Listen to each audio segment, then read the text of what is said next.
The whole diving thing's just been awesome the last month because 2 weeks after the Georgia Aquarium, I went to Bonaire.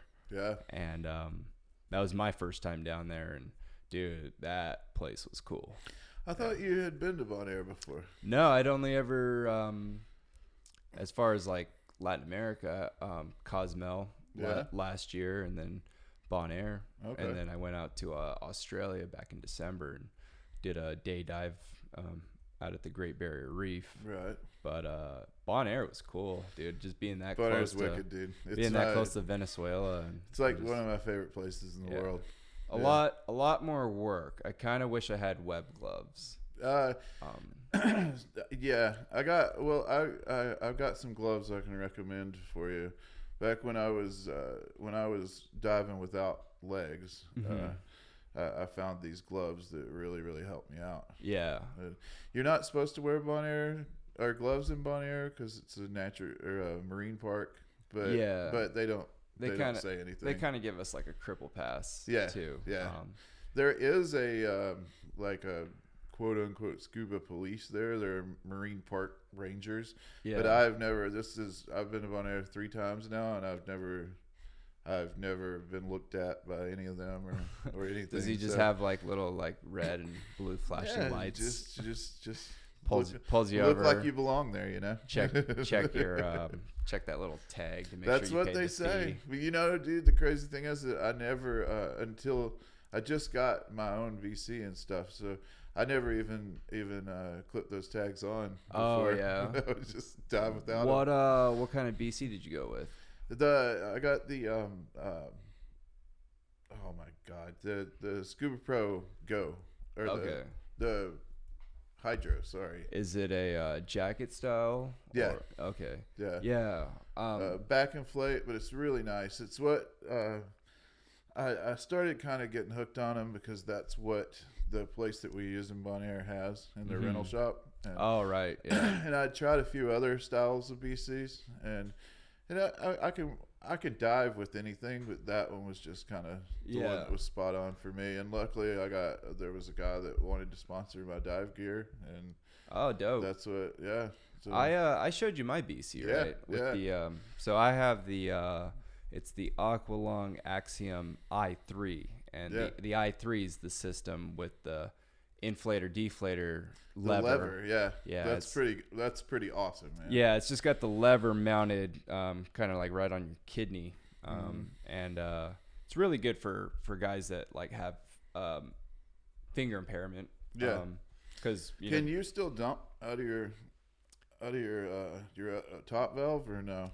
Well, that's the lever. You press it down to deflate, and it pulls all of them open, so it dumps. It dumps out of the whole, like it dumps valve. the highest point.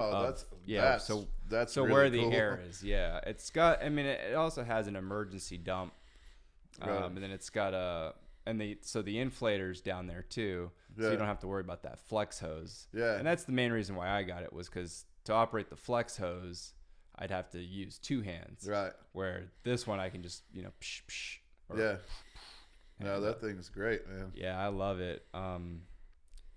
Mara's also makes one kind of similar where the buttons are mounted on your kidney. But even then, it's still got 2 buttons. The buttons, where the lever, it's like, hey, up to up and down. No, down. that was pretty. That's pretty sick, VC. Yeah, I like it. They make the jacket style and then the wing style. Which I want to try a wing. I tried a wing. It's fine. You know, like it's just. I just heard it sucks on the surface.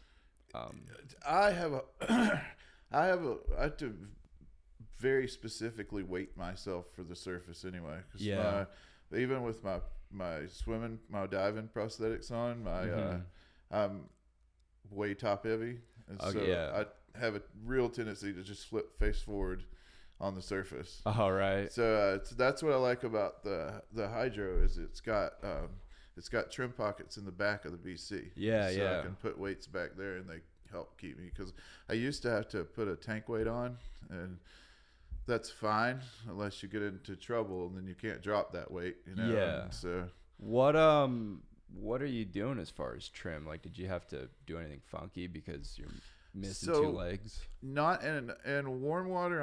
I'm totally fine. Cold water, we're still working on it a little bit because in cold water the prosthetics actually are negatively buoyant, so I drag my fins. So I have to always make an effort to keep my fins up off the bottom. But in warm water, it's not an issue. So it's been kind of interesting figuring out the two. And I think most of it has a lot less to do with the water temperature and a lot more to do with I'm completely covered on my upper body with 7 millimeters of neoprene in cold water, and I wear hardly anything in warm water. So, you don't wear a wetsuit at all, like in warm? No. Yeah. No, I'm not really susceptible to cold. Even in cold water, 7 mil is like plenty warm. That was the only drawback about the Georgia aquarium dive. I it's forget. a little chilly down there, wasn't it? I forget exactly. I felt it. Yeah. But you know what? I'm also like pretty fucking spoiled because I'm used to 80-degree plus water, like in Mexico. I think it was 70. I asked the water temp. It was in the 70s. That's they keep it at. That's still cold, especially for like a quad. It was. I mean, once it's like everything. Once I'm in, I don't notice it, but I definitely noticed it when we first jumped in there. So like I wear, even in like 82-degree water, I still wear a 3 mil. Yeah. If we took you cold water diving, we would probably do a 7 mil Farmer John and then a 7 mil jacket, so you'd have 14 on your core. 14, that's like over half an inch. That's a lot. That's what a lot of people wear there.